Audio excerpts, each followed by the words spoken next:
കേന്ദ്ര സർക്കാർ ജനങ്ങളെ എങ്ങനെയൊക്കെ ഭിന്നിപ്പിക്കണമെന്നതാണ് ആലോചിക്കുന്നതെന്ന് CPM സംസ്ഥാന സെക്രട്ടേറിയറ്റ് അംഗം M. സ്വരാജ്.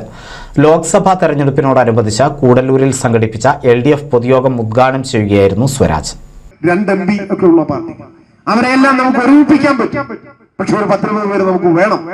ഇവിടെ നമ്മൾ ഒരാളെ ജയിക്കുന്നുള്ളൂവെങ്കിലോ ആ ശബ്ദം എത്ര ശക്തിയായി ഉയർത്താൻ ശ്രമിച്ചാലും പാർലമെന്റിൽ ആരും ഗൗനിക്കപ്പെടാതെ പോകും. അതുകൊണ്ടാണ് കേരളത്തിലെ എല്ലാ മണ്ഡലങ്ങളിലും ഇടതുപക്ഷം വിജയിച്ചാൽ നിങ്ങൾക്ക് ഉറപ്പിക്കാം കേരളം ഇന്ത്യൻ പാർലമെന്റിൽ അനാഥമാവില്ല എന്ന് മാത്രമല്ല, പൗരത്വ ഭേദഗതി നിയമം പോലെയുള്ള കരുനിയമങ്ങളെ ചെറുത്തു തോൽപ്പിക്കുന്ന ശക്തിയായി പ്രതിഷേധമുയർത്താൻ, അതിനെതിരെ പോരാടാൻ ഈ 20 പേരും സമരസന്നദ്ധരായി രംഗത്തുണ്ടാവും. ഒപ്പം അത് മാത്രമല്ല, ഇവിടെ നിന്നൊരു UDF-കാരൻ ജയിച്ചു പോയാൽ എവിടെ എത്തും എന്ന് നമുക്ക് ഉറപ്പ് പറയാൻ പറ്റില്ല. ഓരോ ദിവസവും കോൺഗ്രസിന്റെ നേതാക്കന്മാർ BJP-യിലേക്ക് ഒഴുകിക്കൊണ്ടിരിക്കുക. കേന്ദ്ര സർക്കാർ ജനങ്ങളെ ഭിന്നിപ്പിക്കാനാണ് ശ്രമിച്ചുകൊണ്ടിരിക്കുന്നത്. ഇതിന്റെ ഏറ്റവും വലിയ ഉദാഹരണമാണ് പൗരത്വ നിയമ ഭേദഗതിയെന്ന് M. സ്വരാജ് പറഞ്ഞു. കൂടല്ലൂർ CPM ലോക്കൽ കമ്മിറ്റി സംഘടിപ്പിച്ച LDF പൊതുയോഗം ഉദ്ഘാടനം ചെയ്യുകയായിരുന്നു അദ്ദേഹം.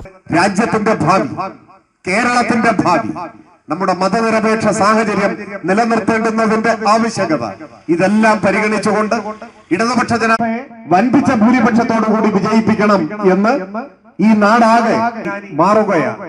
ആ മാറ്റം പ്രകടമാണ്.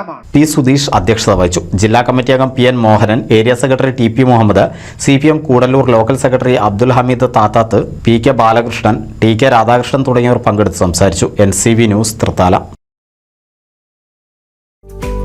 കേരളത്തിലെ number 1 broadband cable TV network കമ്പനിയായ കേരള വിഷൻ ഇന്ന് ഇന്ത്യയിലെ ആദ്യ 10 ബ്രോഡ്ബാൻഡ് കേബിൾ TV സേവനദാതാക്കളുടെ പട്ടികയിൽ ഇടം നേടിയിരിക്കുന്നു.